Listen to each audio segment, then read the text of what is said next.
June 12, 2020, the day Oshiomohle almost murdered democracy in Edo.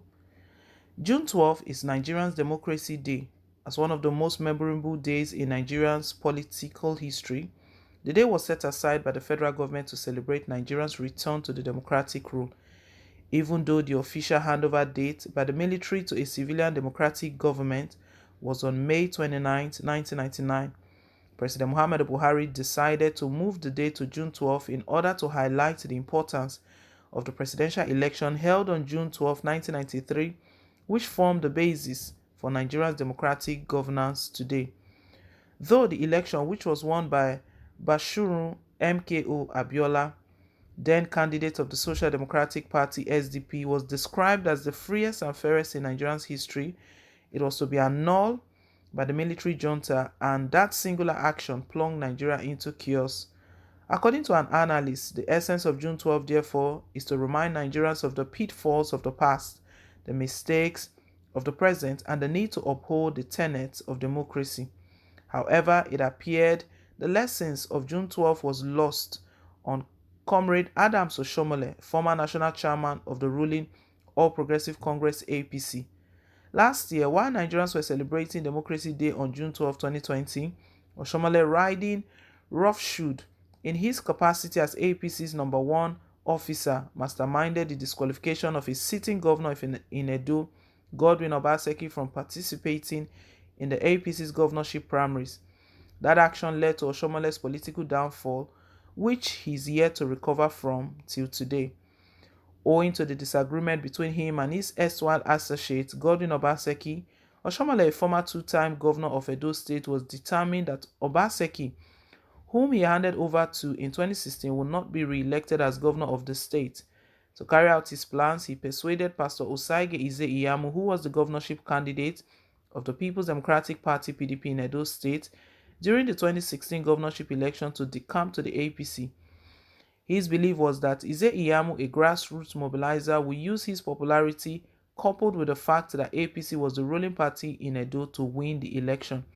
With Ize-Iyamu now in APC, Nigerians were looking forward to a keenly contested governorship primaries in Edo, since the incumbent governor, Obaseki, is also seeking re-election on APC platform. However, Oshiomohle has other plans. First, he ordered that the Edo APC primaries be by direct method, which allows all party members in the state the right to select their candidates. The Edo APC, led by its erstwhile chairman Anselm Ojezwa, and Governor Obaseki, kicked against this method, saying it wants the indirect method. They cited the need to be cautious due to the ravaging COVID-19 pandemic, but Oshiomohle insisted on direct primaries.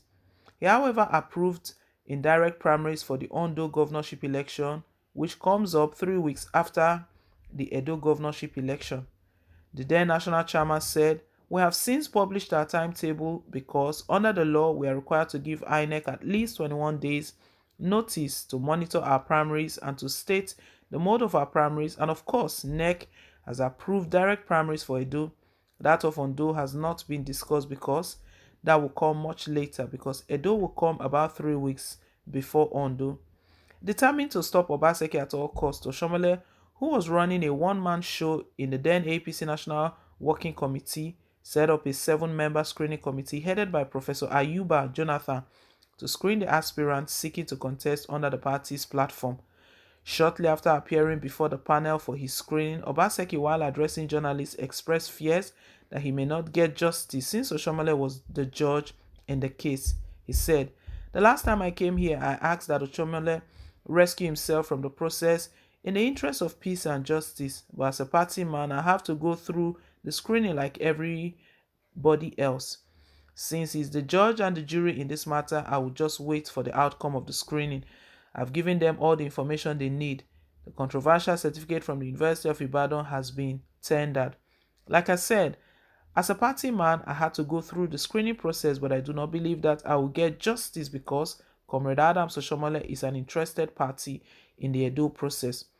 One of the questions asked was, why did I issue a gazette that will prevent the party from performing direct elections in Edo?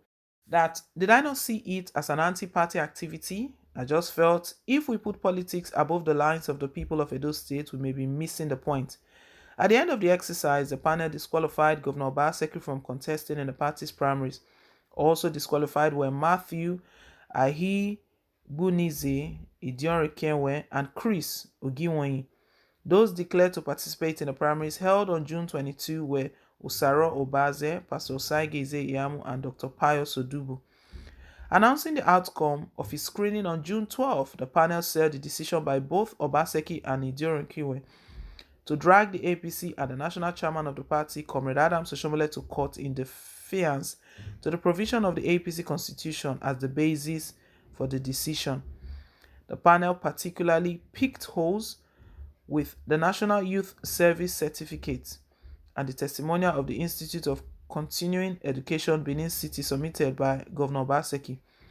While ratifying the decision of the panel, Oshiomohle claimed that flagrant display of executive rascality was among the iniquities committed by Obaseki, which led to his disqualification from participating in the party's primary. Oshiomohle, while itemizing the grounds of his disqualification from participating in the primaries, quipped the part from the credibility doubt on the certificate he presented, he displayed executive rascality through his actions against the legislative arm. According to him, we have reviewed the two reports and note with satisfaction that all members of the committees were unanimous in their decision. We are deliberately appointed men and women that are, in our judgment, not only knowledgeable in academic world, but also in law, what our party APC stands for, and our ideas. But let me also re-emphasize one other thing that is not about certificates alone, but also things beyond our control. The committee reminded us that they have a petition which drew its attention to the fact that in Edo State, contrary to the provisions of our constitution, the governor has managed the state, disenabling the legislative wing of the State House of Assembly by inaugurating the House with 9 members out of a House of 24 members. It is unacceptable in a democracy that the executive manipulated and completely disenabled the legislative arm. Let me amplify what the committees noted, that even the president had intervened on this matter when he asked me to advise the IGP to ensure that illegal house is compelled to inaugurate every member in accordance with the provisions of the law and traditions of parliament. But the governor obtained a court order to stop the police and DSS from carrying out this instruction, which I duly communicated to IGP and the DSS. The Senate president also intervened on this matter, and he confessed to the fact that he inaugurated the house without circulating the proclamation letter to all the members elect, yet went ahead to inaugurate 9 persons, leaving out 15 persons. The efforts made by the Senate president to have a peaceful solution, including assuring the governor to anoint whoever he wants as speaker, he remained adamant. He went ahead to obtain a court order restraining the Senate president, another one restraining the entire Senate, and yet another restraining the House of Representatives. The National Working Committee subsequently set up a reconciliation committee of governors chaired by Governor Umar Ganduje, but he equally obtained a court order to refrain them from embarking on the mission. He has also asked the Speaker to declare the seat of the 14 APC House members elect vacant and invited INEC to conduct fresh elections. This in view of the committee and on reflection by the National Working Committee. We accept in total that this is the height of abuse of power. Our democracy is founded on a tripod of executive, judiciary, and the legislature. When a governor decides to muzzle the legislature, then democracy is dead, because it is inconceivable that in a democracy, particular in a party that prides itself as a progressive party, that the Edo state is run by the executive without the benefit of a properly constituted parliament. In addition to other iniquities and contradictions that border on forged documents and other inconsistencies, the National Working Committee accepts the recommendation that Godwin Obaseki will be ineligible to participate in the forthcoming party primaries in Edo State, he claimed. Disqualified, Obaseki found solace in then major opposition party in the state, PDP, against all odds. He secured the party's governorship ticket and squared up against Iyamu, who was the APC flag bearer, secretly backed by some APC governors who were piqued with the manner one of them was treated shabbily. He went on to win the election and since commenced the second term journey.